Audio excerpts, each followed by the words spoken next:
Good morning बच्चों। आज हम सभी हिंदी के क्लास में हिंदी ग्रामर अध्याय 2 वर्ण विचार पढ़ेंगे। सबसे पहले हम पढ़ते हैं वर्ण विचार में वर्णों को, क्योंकि इसमें हम वर्ण पढ़ रहे हैं तो हमको पहले समझना पड़ेगा वर्ण वह ध्वनि होती है जिसके टुकड़े नहीं हो सकते। जब हम बोलते हैं तो हमारे मुंह से जो ध्वनि निकलती है तो उस ध्वनि को ही हम वर्ण कहते हैं। वर्ण, इस प्रकार से वर्ण को हम कह सकते हैं वर्ण या अक्षर। वर्ण को हम अक्षर भी हम कह सकते हैं। वर्ण या अक्षर वह छोटी से छोटी ध्वनि है जिसके टुकड़े नहीं हो सके। यानी वर्ण या अक्षर वह ध्वनि है जिसके टुकड़े नहीं हो सकते, वह छोटी छोटी ध्वनि जिसके टुकड़े नहीं किए जा सकते हैं। जैसे देखिए अ, ई, उ, री, क, ख, ग आदि, ये सब हमारे क्या है? वर्ण है और इनके हम टुकड़े नहीं कर सकते हैं। जैसे हम सब बोलते हैं रिया, तो ये रिया क्या है? ये एक शब्द है जो वर्णों के योग से बनता है। अगर हम रिया को अलग करते, इसके वर्णों को अलग करते, वर्ण विच्छेद करते हैं तो इस प्रकार से बनता है र। इसमें अगर हम इसके स्वर को निकालते हैं तो इसमें हलंत लग जाता है। र प्लस ई प्लस य, हलंत की मात्रा प्लस आ, तो र में अगर यह ई जुड़ जाता है तो बन जाता है री, और य में आ जुड़ जाता है तो बन जाता है या। इस प्रकार से इन वर्ण छोटे छोटे वर्णों को मिलाकर हमारा शब्द बनता है रिया। फिर देखिए गीत, ग प्लस ई प्लस त प्लस अ, यानी इन वर्णों को मिलाकर हमारा शब्द बनता है गीत। यानी वर्ण वह छोटी से छोटी ध्वनि होती है जिसके टुकड़े नहीं किए जा सकते हैं। क्योंकि इनके टुकड़े नहीं किए जा सकते हैं और इनके योग से हमारा शब्द बनता है, इसलिए यह भाषा की सबसे छोटी इकाई कहलाती है वर्ण। हम पढ़ते हैं वर्ण के कितने प्रकार होते हैं। वर्ण के 2 प्रकार होते हैं। देखिए स्वर और व्यंजन। स्वर वर्ण वह वर्ण होते हैं जिसको बोलने के लिए हमें किसी अन्य चीज की आवश्यकता नहीं पड़ती है। यह स्वतंत्र होते हैं और यह स्वतंत्र रूप से बोले जाते हैं, इसकी अपनी मात्रा होती है। व्यंजन वह ध्वनि होती है जिसको बोलने के लिए स्वरों की सहायता लेनी पड़ती है। अगर व्यंजन को हम शुद्ध रूप में लिखते हैं तो वह हलंत रूप में रहता है जिसको हम बोल नहीं सकते हैं। इसको बोलने में बहुत कठिनाई होती है। जब इसमें स्वर जुड़ जाता है तब इसको हम बोल पाते हैं, वरना हम हलंत रूप में इसको नहीं बोल पाते हैं।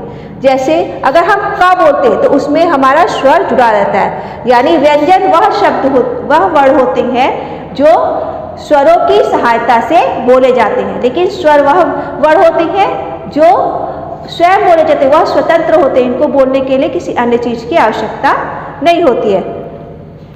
अब देखते हैं स्वर के भेद। स्वर 3 प्रकार के होते हैं, ह्रस्व, दीर्घ और प्लुत।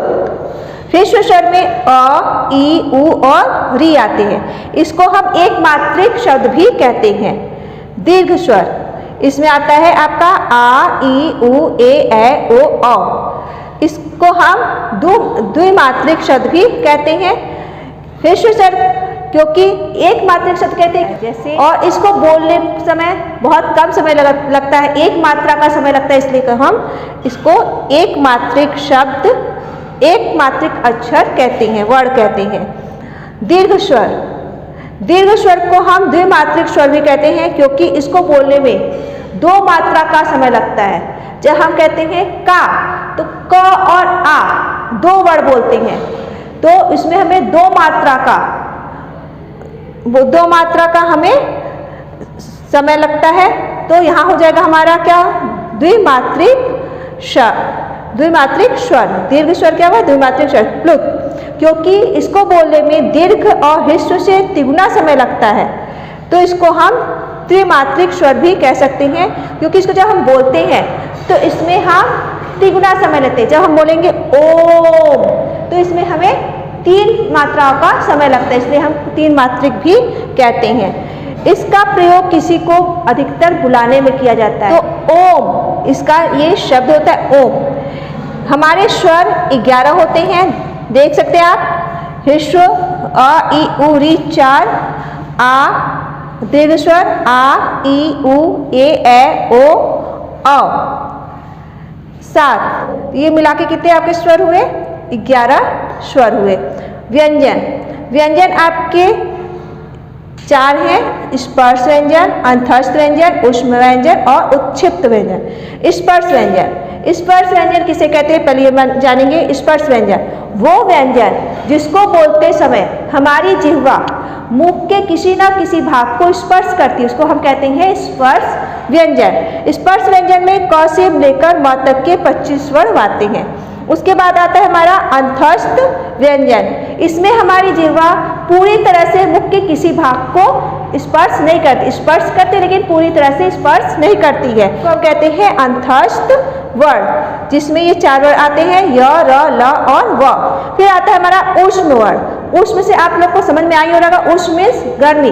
तो जब हम जो वर्ण बोलते हैं, जिस बोलते समय ऊष्म निकलती, गर्म हवा निकलती मुख से, तो उसको हम कहते हैं ऊष्म वर्ण। श, स, श, श, स और ह, ये हमारे ऊष्म वर्ण होते हैं। फिर हमारा आता है उत्क्षिप्त व्यंजन। जब हमारी जिह्वा ऊपर जाके एक झटके के साथ नीचे आती है तो उसको हम कहते हैं उत्क्षिप्त व्यंजन।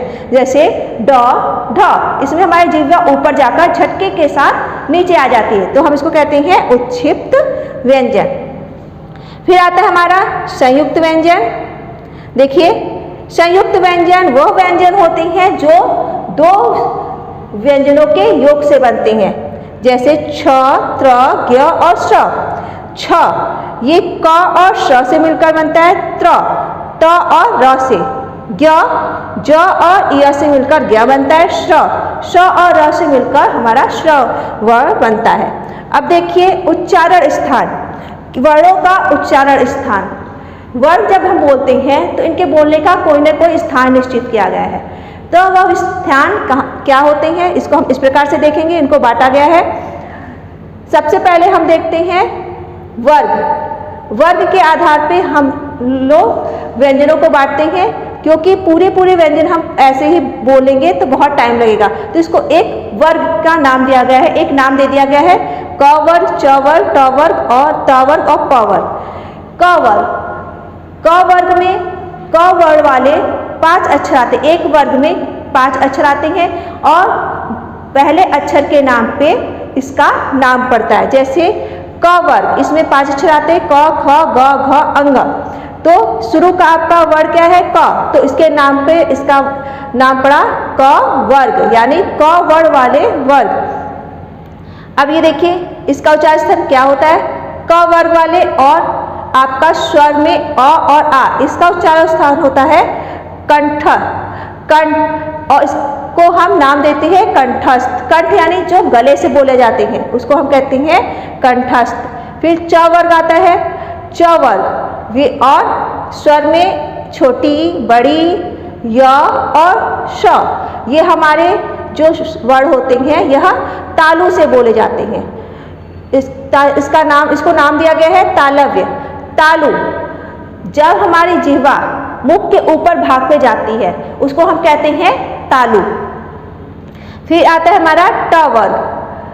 ट वर्ग के साथ री, र और मूर्धन्य श, ये शब्द मूर्धा स्थान से बोले जाते हैं, इसको हम मूर्धन्य नाम देते हैं। मूर्धा, जब दांत के ऊपर यानी मसूड़े वाले भाग की तरफ थोड़ा दांत के ऊपर जो भाग होता है वहां जब हमारी जिह्वा स्पर्श करती है उसको हम कहते हैं मूर्धन्य यानी मूर्धा। फिर आता है हमारा त वर्ग। त वर्ग, उसके साथ वर्ण ल और श, दंत श, ये हमारे जो वर्ण हैं दांत से, जब हमारी जिह्वा दांतों को स्पर्श करती है तब यह बोले जाते हैं, तो इसलिए इसको नाम दिया गया है दंत्य। फिर आता है हमारा प वर्ग। प वर्ग के साथ हमारा स्वर ऊ, छोटा ऊ और बड़ा ऊ आते हैं। इसका उच्चारण स्थान होता है ओष्ठ। जब हम बोलते हैं प, फ, तो आप देखते होंगे हमारे ओठ मिलते हैं आपस में, तो इसका हमारा उच्चारण स्थान होता है ओष्ठ और इसका नाम दिया गया है ओष्ठ।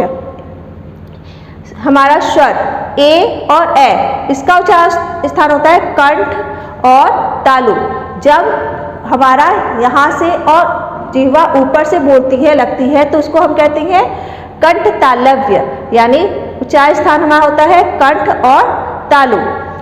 ओ और औ, उसके बाद हमारा स्वर आता है ओ और औ, इसका उच्चारण स्थान होता है कंठ और ओष्ठ, कंठ और ओष्ठ, तो इसको नाम दिया गया है कंठोष्ठ्य।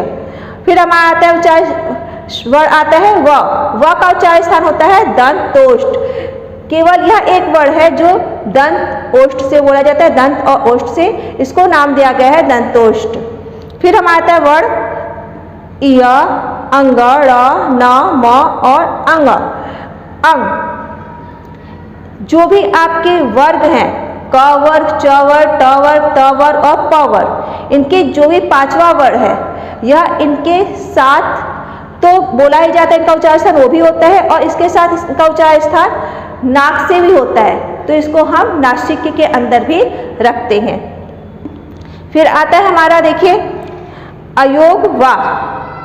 अयोग वा, अयोग वा वो वर्ण होते हैं जिसको हम स्वर और व्यंजन के बीच की कड़ी कहते हैं, क्योंकि अगर हम इसको व्यंजन में रखते हैं तो यह ना व्यंजन कहलाएंगे, और इसको स्वर रखेंगे तो स्वर भी नहीं कहलाएंगे, तो इसको हम इनके बीच की कड़ी कहते हैं अयोगवा को। अयोगवा में हमारा आता है अनुस्वार, अनुनासिक और विसर्ग। अनुस्वार वे वर्ण जो सिर्फ नासिका से बोले जाते हैं और इनका उच्चारण करते समय म और न की ध्वनि आती है, निकलती है, तो इसको हम कहते हैं अनुस्वार। इस अनुस्वार, इसको हम इस प्रकार लिखते हैं अंग, ये हमारा क्या हुआ अनुस्वार, और इसकी मात्रा को हम इस प्रकार से लगाते हैं, इस प्रकार से इसकी मात्रा को हम लगाते हैं। फिर आता है हमारा अनुनासिक। अनुनासिक को हम चंद्र बिंदु भी कहते हैं। अनुनासिक यह नाक और मुख दोनों से बोला जाता है। इसको बोलते समय हमारी नाक और मुख दोनों का प्रयोग होता है, इसलिए हम इसको अनुनासिक कहते हैं। और इसका जब हम प्रयोग करते हैं तो हम इस प्रकार से इसकी मात्रा को लगाते हैं। फिर आता है हमारा विसर्ग। विसर्ग, विसर्ग को जब हम बोलते हैं तो हमारे मुख से ह की ध्वनि आती है। जैसे हम बोलते हैं अतः, तो अतः हम बोलेंगे तो हमारे मुख से अह बोलते समय ह की ध्वनि आएगी। तो जब हम विसर्ग बोलते हैं तो हमारा जो मुख होता है, जो भी शब्द बोलता है, उससे हमारी ह की ध्वनि निकलती है और इसकी मात्रा को हम इस प्रकार से लगाते हैं। और इसका प्रयोग प्रायः संस्कृत भाषा के शब्दों में होता है। अभी तक हमने पढ़ा वर्ण, वर्ण के प्रकार। अब हम देखते हैं संयुक्त वर्ण बनाना। संयुक्त वर्ण दो प्रकार से बनते हैं, एक मिश्रित व्यंजन और दूसरा द्वित व्यंजन। दो प्रकार से बनाते हैं। मिश्रित व्यंजन यानी जिसमें दो अलग अलग व्यंजन मिलकर फिर एक व्यंजन बनाते हैं, उसको हम कहते हैं मिश्रित व्यंजन। इसमें मिश्र रहता है यानी मिला जुला रहता है, इसमें दोनों ही व्यंजन अलग अलग होते हैं। जैसे क और ख, इसमें देखिए पहला वर्ण है क, दूसरा वर्ण है ख, यानी दोनों ही अलग अलग वर्ण है, तो यह इसको हम क्या कहेंगे मिश्रित व्यंजन। मिश्रित व्यंजन क और ख को हम मिलाते हैं। जो पहला व्यंजन होता है वह हमारा हलंत रूप में रहता है और उसको जब हम लिखते हैं तो हम आधा लिखते हैं। तो उसका उदाहरण देखिए, हमारा होता है मक्खन। अगर हम दो मिश्रित व्यंजनों को एक साथ रखते हैं तो जो पहला व्यंजन होता है वह हलंत रूप में रहता है, उसको हम आधा लिखते हैं, और उसके बाद का जो व्यंजन रहता है उसको हम पूरा लिखते हैं। जैसे इसमें आपको बताया गया है यहाँ क और ख, तो इसको इससे शब्द बना है हमारा मक्खन। ऐसे ही ग और य, तो हमारा वर्ड बन जाएगा आरोग्य। ग, इसको हम जब लिखेंगे हलंत में, इसको जब आधा करेंगे तो ग और प्लस य मिला देंगे तो हमारे इस प्रकार से लिखा जाएगा ज्ञ। इससे हमारा शब्द बन जाएगा आरोग्य। तो जो पहला वाला वर्ण है वह आधा लिखा जाएगा और जो बाद वाला वर्ण है उसको हम पूरा लिखते हैं। द्वित्व व्यंजन, द्वित्व व्यंजन वो होती हैं जिसमें दोनों ही वर्ण यानी दोनों ही व्यंजन एक समान होते हैं। जैसे देखिए क प्लस क, इसमें दोनों ही व्यंजन क्या है, एक जैसे हैं, इसमें मिश्रित व्यंजन नहीं है। पहले में क्या था, मिश्रित व्यंजन में दोनों ही अलग अलग व्यंजन थे, एक में क है तो दूसरा में ख, यानी दोनों ही व्यंजन अलग थे। लेकिन जब हम द्वित्व व्यंजन करते हैं तो इसमें दोनों ही व्यंजन एक जैसे होते हैं। तो क और क ये दोनों मिलकर इस प्रकार से लिखे जाएंगे, ये इस प्रकार संयुक्त हो जाएंगे। जो पहला वर्ण है वह आधा लिखा जाएगा और जो दूसरा वर्ण है वह पूरा लिखा जाएगा। तो इस वर्ण से देखिए क से हमारा बना मक्का। अगर हम यहाँ वर्ण लेते हैं च, तो अगर हम च लेते हैं तो हम इस प्रकार से लिखेंगे च प्लस च, यानी पहला वाला च हमारा जाएगा आधा और दूसरा पूरा। तो हमारा क्या, अगर हम शब्द बनाते हैं तो देखिए इससे शब्द बनता है सच्चा। तो पहला वाला वर्ण क्या होता है हमारा आधा हो जाता है और दूसरा हमारा पूरा रहता है। इस प्रकार से हम संयुक्त वर्ण बनाते हैं। फिर देखिए मात्राएं, मात्राएं किसे कहते हैं, व्यंजन के बाद आने वाले स्वर के चिन्ह को मात्रा कहते हैं। व्यंजन के बाद जब हम स्वर के चिन्ह जो लगाते हैं उसको मात्रा कहा जाता है। जैसे अगर हमारा शब्द है कमल, तो कमल में अगर हम स्वर नहीं लगाते हैं तो इसको हम पूर्ण रूप से नहीं लिख पाएंगे, इसमें हलंत लगा रहेगा। तो इसके स्वरों को अलग किया गया है। तो इसमें स्वर ये है, अगर इसकी मात्रा कहा जाता है तो ये इस प्रकार से हम लिखेंगे। जैसे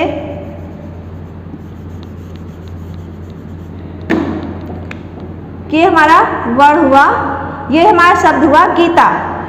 अब गीता में देखिए ग, ये क्या है हमारा, ये व्यंजन है, तो इसको हम इस प्रकार लिख देंगे। इसके बाद हमारा क्या है, ये स्वर है ई। फिर क्या है हमारा त, त में कौन सा स्वर लगा हुआ है, आ। तो यह पूरा पूरा इस प्रकार से नहीं लिखा गया है, बल्कि इसके लिए एक मात्रा बनी हुई है जो लगा हुआ है। तो व्यंजन के बाद आने वाले स्वर के जो चिन्ह होते हैं उसको हम मात्रा कहते हैं। अब आता है हमारा वर्तनी। वर्तनी, लिखने के ढंग को हम वर्तनी कहते हैं। शब्द के लिखते समय वर्णों का उचित प्रयोग, जब हम शब्द लिखते हैं तो जो वर्ण होते हैं उसका जब हम उचित प्रयोग करते हैं तो उसको हम वर्तनी कहते हैं। अगर हमें शब्द लिखना है, क्या लिख रहा है, शब्द लिखते समय वर्णों का उचित प्रयोग।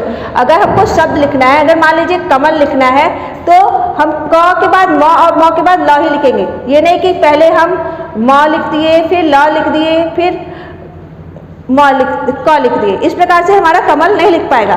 तो लिखते समय वर्णों का उचित प्रयोग ही वर्तनी कहलाता है। उर्दू में वर्तनी को हिज्जे तथा अंग्रेजी में स्पेलिंग भी कहते हैं। अब हम पढ़ते हैं र वर्ग का प्रयोग। हमारे वर्णों में र वर्ग आता है, इसका प्रयोग कई तरह से होता है। हमारे भाषा में कई तरह से इसका प्रयोग होता है। देखिए पहला, र में ऊ या छोटा ऊ या बड़ा ऊ जब आता है तो उसकी मात्रा जब र में लगाते हैं तो उसको हम इस प्रकार से लिखते हैं। र में हमेशा उसके पीछे ऊ की मात्रा को लगाते हैं, कभी भी आगे या ऊपर कहीं नहीं लगाते, हमेशा र के पीछे ऊ की मात्रा को लगाया जाता है और वो इस प्रकार से लिखा जाता है जैसे रुपया रू। देख रहे हैं दोनों में ही पीछे मात्रा लगा हुआ है ऊ का। फिर आता है हमारा पूर्ण व्यंजन से पहले र आने पर, यानी जब हमारा पूर्ण व्यंजन आता है, यानी अगर हम र, इसमें देखिए हमने एक उदाहरण दिया है कर्ण। कर्ण में देखिए क, ये पूर्ण व्यंजन है, इसमें कोई हलंत नहीं लगा है। इसके बाद र आया है कर्ण, यानी क र और र।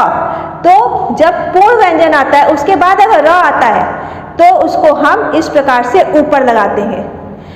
अगर वही हलंत व्यंजन आता है, पहले अगर इसके हलंत व्यंजन आता है तो उसके बाद र आता है तो हम उसको इस प्रकार से नीचे लगाते हैं। देखिए इस प्रकार से हम उसको नीचे लगाते हैं। जैसे यहाँ हमने शब्द लिखा हुआ है, देखिए क्रम। ग्राम। क्रम में देखिए क सब पहला क्या है, हलंत शब्द है, तो उसमें र का प्रयोग हुआ है, तो इसको हम इस प्रकार से यहाँ नीचे लगाए हुए हैं। हमेशा ध्यान दीजिएगा, जब भी पूर्ण व्यंजन होता है तो उसमें र हम ऊपर लगाते हैं और हलंत व्यंजन के में हम इसको इस प्रकार से नीचे लगाते हैं। फिर आता है हमारा र का प्रयोग ट और ड के साथ। हमारा जो ट और ड वर्ण होता है, व्यंजन वर्ण होता है, उसके साथ जब हम र का प्रयोग करते हैं तो उसको हम इस प्रकार से लगाते हैं। आपको दिख रहा होगा, इस प्रकार से हम लगाते हैं। देखिए हाँ, यहाँ हमने शब्द लिख रखा है ट्रक और ट्रेन। देखिए ट्र में कैसे में लगा हुआ है, इस प्रकार से लगा हुआ है ट में। और ये आप देखिए ड का भी उदाहरण, ट्रक, ट्रेन, ड्रम, तो सब में नीचे कैसे लगा है, इस प्रकार से लगा हुआ है। यानी ट और ड के साथ र का प्रयोग हम इस प्रकार से कर सकते हैं। इस प्रकार से र का प्रयोग 4 तरीके से हमारे भाषा में होता है। र का और री के प्रयोग में भी अंतर होता है। र जो हमारा व्यंजन वर्ण होता है और री जो हमारा स्वर वर्ण होता है, इसके प्रयोग में अंतर होता है। बहुत से लोग र और री को एक ही करके एक जैसा लिख देते हैं, लेकिन इसमें अंतर होता है। र का प्रयोग करते हैं तब इसको हम इस प्रकार लिखते हैं। मान लीजिए हम ग्रह लिख रहे हैं तो इसमें र का प्रयोग हुआ है तो ये ग्रह हो जाएगा। लेकिन अगर हम इस री का प्रयोग करते हैं तो ये क्या हो जाएगा, इस प्रकार से गृह हो जाएगा। ये री की मात्रा है और ये र की मात्रा है। दोनों में ही अंतर होता है और दोनों को लगाने से अर्थ भी बिल्कुल बदल जाते। जहाँ ग्रह मीन्स नक्षत्र होते हैं, वही गृह मीन्स घर होता है। तो दोनों में अंतर होता है, इस अंतर को हमेशा ध्यान रखना चाहिए। स्वर अथवा मात्रा संबंधी बहुत अशुद्धियाँ होती हैं, इसको भी हमें ध्यान में रखना चाहिए। जैसे अगर हम बोलते हैं नादान, तो बहुत से लोग नादान को नदान भी बोलते हैं। नदान, नदान हमारा गलत वर्ण है, जबकि नादान ये हमारा सही वर्ण है। तो हमेशा हमें अपनी मात्राओं का ध्यान रखना चाहिए। अब एक और उदाहरण हम देख लेते हैं इसी में। देखिए संसारिक, बहुत से लोग बोलते हैं और लिखते हैं संसारिक। ये हमारा क्या होता है, ये हमारा गलत वर्ण है, गलत शब्द है। हमारा होता है क्या, सांसारिक। सही शब्द हमारा क्या होता है, सांसारिक। ठीक है, तो हमेशा हमें स्वर की जो मात्राएं होती हैं उसका उचित प्रयोग करना चाहिए। इस प्रकार से आपका यह चैप्टर खत्म होता है। आप सभी इसको अच्छे से पढ़िएगा और इस एक्सरसाइज को खुद से करने की कोशिश करिएगा। खुद से इसकी एक्सरसाइज करिएगा। क्वेश्चन आंसर को हम PDF के माध्यम से आपको दे देंगे। ठीक है, धन्यवाद।